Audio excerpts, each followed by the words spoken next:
les cartes pour ce week-end. Oui, fonce, toutes les planètes sont alignées rien que pour toi. Et oui, si c'est vraiment ce que tu veux. Non, c'est la deuxième, c'est oui, mais pas tel que tu le penses. Bon, ce qu'il faut retenir, c'est que c'est oui pour ce week-end, peu importe ce que vous avez prévu. Bienvenue pour ce tirage du samedi 11 et du dimanche 12 octobre. Donc les premières questions que j'ai tirées, enfin les premières cartes que j'ai tirées avec la voyance cash de Joe, c'est oui, mais pas tel que tu le penses. Et oui, fonce, tous les planètes sont alignées. Alors, même si il faut retenir que la réponse est évidemment oui si vous vous posez une question, si vous avez des doutes, si vous êtes en train de vous interroger sur un projet, la réponse est oui. Mais j'aurais tendance à dire que c'est le bon timing pour vous. Cependant, ça n'arrivera peut-être pas sous la forme que vous imaginez ou peut-être pas de la façon dont vous l'imaginez. Bon, j'aurais tendance à dire d'un autre côté, depuis quand la vie nous amène ce qu'on veut, comme on veut, quand on veut. Hein. Sinon, ça se serait. Bien. Allez, on va utiliser l'oracle Béline, enfin l'oracle Béline. J'utiliserai l'oracle de l'éveil alchimique que vous pouvez retrouver en boutique. Et puis, je terminerai avec le petit oracle de l'arbre de vie. Allez, pour le week-end du 11 et 12 octobre. J'allais dire 11 et 12 mai. On n'en est pas vraiment là. Hein. Allez, on a l'intelligence, la maladie, l'homme, le changement, la nativité, l'inconstance. Bon, là, clairement, sur ce week-end, bon, bah, si vous êtes un monsieur ou une femme avec une énergie plutôt masculine, vous pouvez avoir un petit souci, mais ce sera quelque chose de pas bien méchant. Hein. On s'inquiète pas, ça peut être un petit rhume, ça peut être une petite indigestion, enfin, quelque chose de petit, voilà, qui est incommodant, mais qui n'est pas non plus tout va bien, quoi. Il n'y a rien de grave. Bien, plus spirituellement, là, vous êtes encore dans une phase d'inconstance où un coup c'est bien, un coup c'est pas bien, un coup c'est bien, un coup c'est pas bien, mais le changement est en train de se définir et il y a une notion peut-être qu'il faut, là, pour certains et certaines, vous verrez ce qui vous parle, mais il y a peut-être, pour sortir de cette inconstance, pour sortir de cet inconfort, il y a peut-être des informations à aller chercher, peut-être auprès d'un spécialiste, peut-être en ouvrant un bouquin, en se renseignant sur Google, etc. Mais là, c'est comme si cet inconfort, il était, il avait la possibilité de s'arrêter, de stopper avec une connaissance, d'accord? Donc peut-être que là, si vous êtes sur un projet, dans une situation qui est un peu en dents de scie, eh bien, peut-être que ça relève, le calme, la paix relève peut-être eh bien, de quelqu'un d'autre, qui a plus de connaissances sur le sujet que vous. Et il est peut-être temps et pertinent, en tout cas, de demander des conseils à quelqu'un qui sait mieux que vous. Bien. Nous avons l'étoile de la femme, nous avons l'argent, nous avons le despotisme, nous avons la paix. Bien. L'étoile de la femme, eh bien évidemment, elle nous parle d'une femme. Elle nous parle aussi d'un homme qui peut avoir une certaine forme de sensibilité. Si ça n'est pas vous, ça peut être aussi la femme la plus proche de vous ou une femme dans votre entourage qui a une importance dans votre vie. Bien. L'argent, ici, ça peut également, pardon, excusez-moi, l'étoile de la femme, ça peut aussi nous parler d'intuition, d'accord? Mais on verra en deuxième et troisième lecture, en deuxième lecture, ce que ça nous dit. Bien, ici, on a la corne d'abondance. Donc, évidemment, là, en première lecture, on nous parle d'argent. Est-ce que c'est d'argent en plus ou en moins? Ça, nous verrons en deuxième lecture. En tout cas, en cette première lecture, on nous parle d'argent. Et vu que c'est la corne d'abondance, on va être plutôt optimiste. On va dire que ça nous parle ici d'une rentrée d'argent, peut-être d'une situation financière et ou matérielle qui s'équilibre. En tout cas, il y a quelque chose ici avec ce Béline tel quel qui nous parle d'argent, mais de façon positive, d'accord? Que ce soit une rentrée, que ce soit peut-être la signature d'un contrat qui va vous permettre a posteriori de toucher plus d'argent ou de toucher une somme qui était en attente. En tout cas, il se passe quelque chose à ce niveau-là. Bien, le despotisme ici, c'est un lien. Un lien on voit la tête du mec, ça ne rend pas heureux foufou. Hein. Donc là, clairement, il y a un lien qui nous attache, peut-être un lien qui aujourd'hui ne vous permet pas d'être pleinement satisfait, d'être pleinement épanoui. Mais c'est quelque chose, quelque part, moi ce que j'ai comme info, là, ce qu'on me donne, c'est comme si c'était quelque chose, vous étiez un peu une victime consentante, c'est-à-dire qu'il y a un lien qui vous embête, mais c'est comme si vous refusiez de mettre en question ce lien. Euh, alors quand je dis que vous refusiez, c'est pas forcément en étant conscient, hein. Des fois, ça peut être un refus parce qu'on n'en a juste pas conscience qu'on peut faire quelque chose. Mais là, il y a quand même cette notion d'être un peu une victime consentante, c'est-à-dire que ce lien, il est là, il vous embête, mais il y a une notion d'avoir du mal à remettre en cause ce lien, ou en tout cas à remettre en cause l'idée que l'on peut se séparer de ce lien. Bon, on verra en deuxième lecture. Bon, ouf, c'est la paix retrouvée, hein. Mais si ma mémoire est bonne, hier, vendredi, on avait cette histoire de paix retrouvée. Donc là, vous voyez, on la retrouve encore, mais elle est en fin de tirage. Donc, c'est un peu comme un... Alors, je vais pas dire comme un mirage, parce que c'est pas un mirage, mais c'est un peu comme une vision lointaine. Vous voyez, c'est pas encore tout à fait là, hein. Bon, allez, on essaye de regarder avec l'oracle de l'éveil alchimique. Qu'est-ce qu'il veut bien nous dire pour ce... Alors, attendez, je remélange un peu pour ce... Oh, c'est la catastrophe, ça fait n'importe quoi. Pour ce week-end du 11 et 12... Je vais mélanger correctement. 11 et 12 octobre. Bon, j'arrête pas de parler de mai, donc peut-être que pour certains, c'est sur le printemps que vous y verrez plus clair, hein. C'est possible aussi. Alors, je sais que le printemps, ça peut faire un peu loin, mais des fois, il faut aussi laisser le temps que les choses se mettent en place. Bien. Allez. Hop, hop, hop, hop, hop, hop, hop. Qu'est-ce que tu viens nous dire pour ce week-end du 11 et 12 octobre?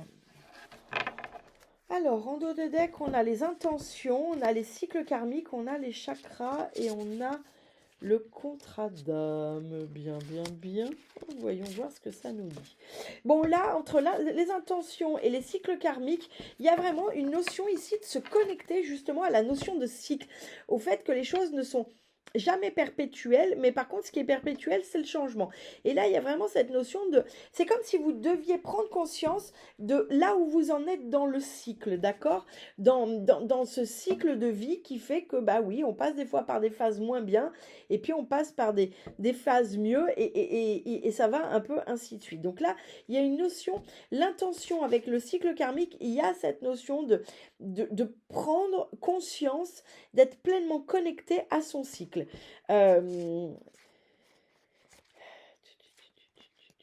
Ok, ok, d'accord. Alors le cycle de vie, les chakras, l'alignement, ok. Et on n'arrête pas de parler de contrat d'âme et chemin de vie. Ok. Là, ce qu'on... Alors, j'ai dit le premier truc, maintenant je vais extrapoler plus loin. Là, il y a une notion aussi, au-delà de se connecter au cycle karmique, c'est carrément se connecter finalement à qui vous êtes et à ce que vous avez à vivre. Alors attention, quand je dis qui vous êtes, ce que vous avez à vivre, on ne se fait pas des grandes fantaisies.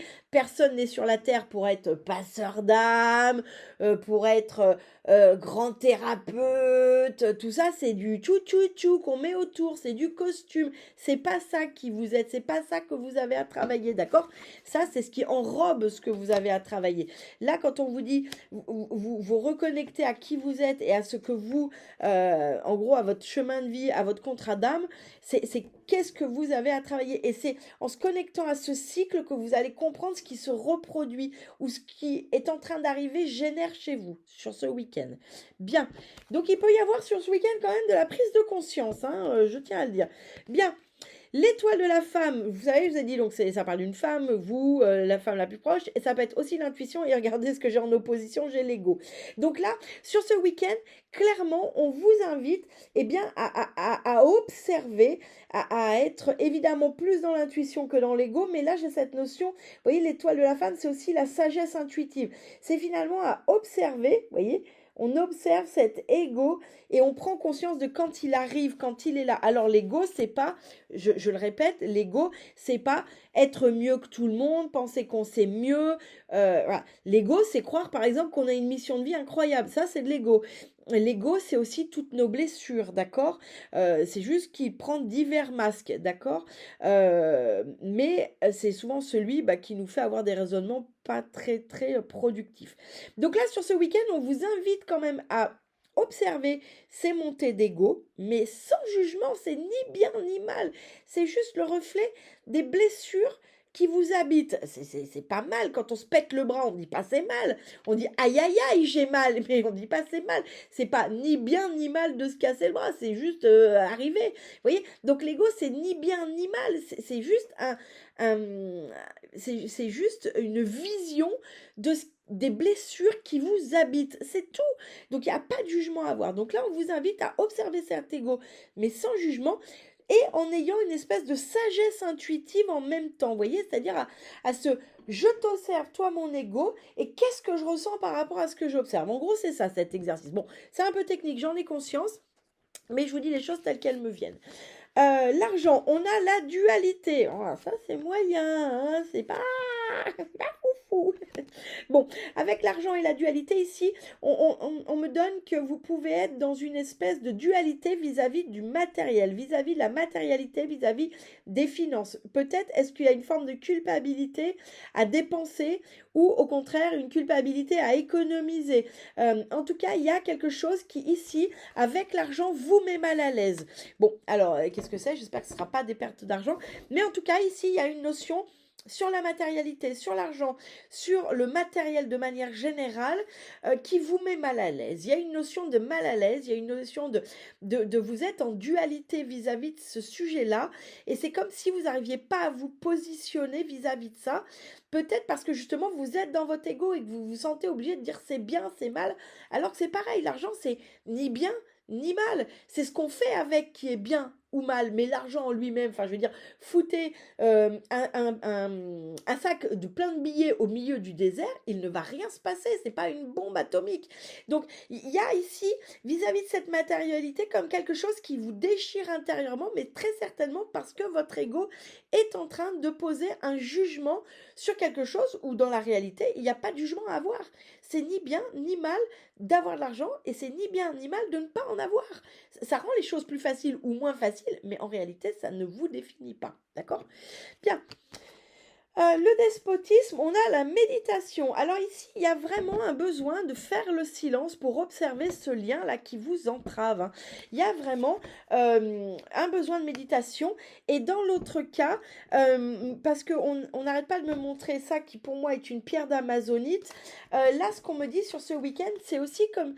C'est comme si vous alliez ouvrir votre cœur justement peut-être à une vieille blessure, eh bien qui revient, qui fait un peu surface là sur ce week-end, mais c'est comme si vous, alors soit on vous le demande, soit vous allez le faire spontanément, mais que vous l'accueillez finalement cette blessure, ce lien qui vous entrave, mais avec amour et bienveillance, d'accord? Là il y a vraiment une prise de conscience, mais comme c'est une prise de conscience tout en douceur, avec de l'amour, de la bienveillance, sans jugement. En tout cas, si c'est pas ce que vous faites spontanément, c'est ce qu'on va vous inviter à faire sur ce week-end, à regarder les choses vraiment, et c'est ça qui ressort sur tous les cartes qu'on a là.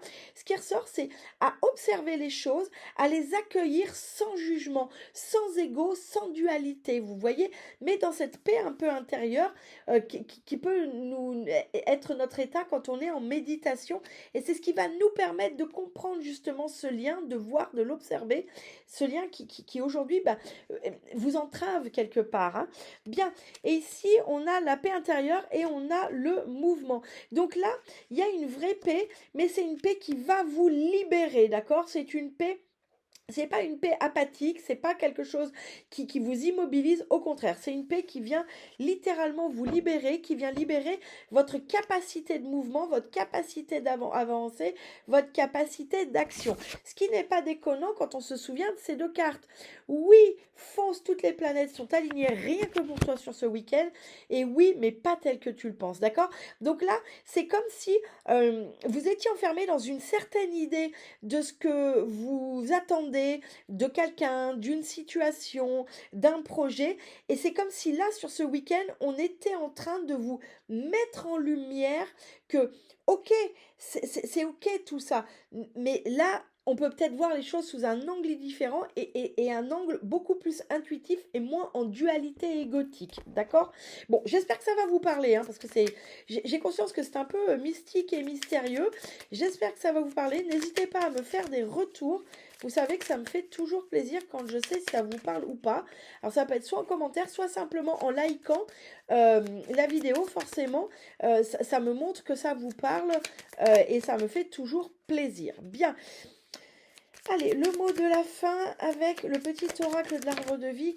Non, il y en a bien trop là, les enfants. Que veux-tu nous dire pour le mot de la fin? Non, il y en a toujours trop. Vous n'allez pas m'en tomber 15. On va pas faire... Merci. Alors, on a l'encre, la stabilité. Pardon. Tu connais ta place dans le monde physique et tu en tires un réconfort et une ligne de conduite. Cette stabilité te permet de t'élever spirituellement sans te perdre et de connaître ta place au sein de l'univers. Bien, alors soit vous le prenez tel quel, soit vous l'associez. Si on l'associe, c'est ce qui va sortir de ce week-end, d'accord? C'est pas, vous n'allez pas rentrer dans le week-end comme ça, vous allez en sortir comme ça, avec de la stabilité et plus d'ancrage, mais parce que justement, vous aurez vu les choses sous un autre angle et vous les aurez abordées avec beaucoup moins de jugement et beaucoup plus d'intuition et beaucoup plus de douceur et de paix. Eh bien écoutez, je vous souhaite un excellent week-end et je vous dis à très bientôt.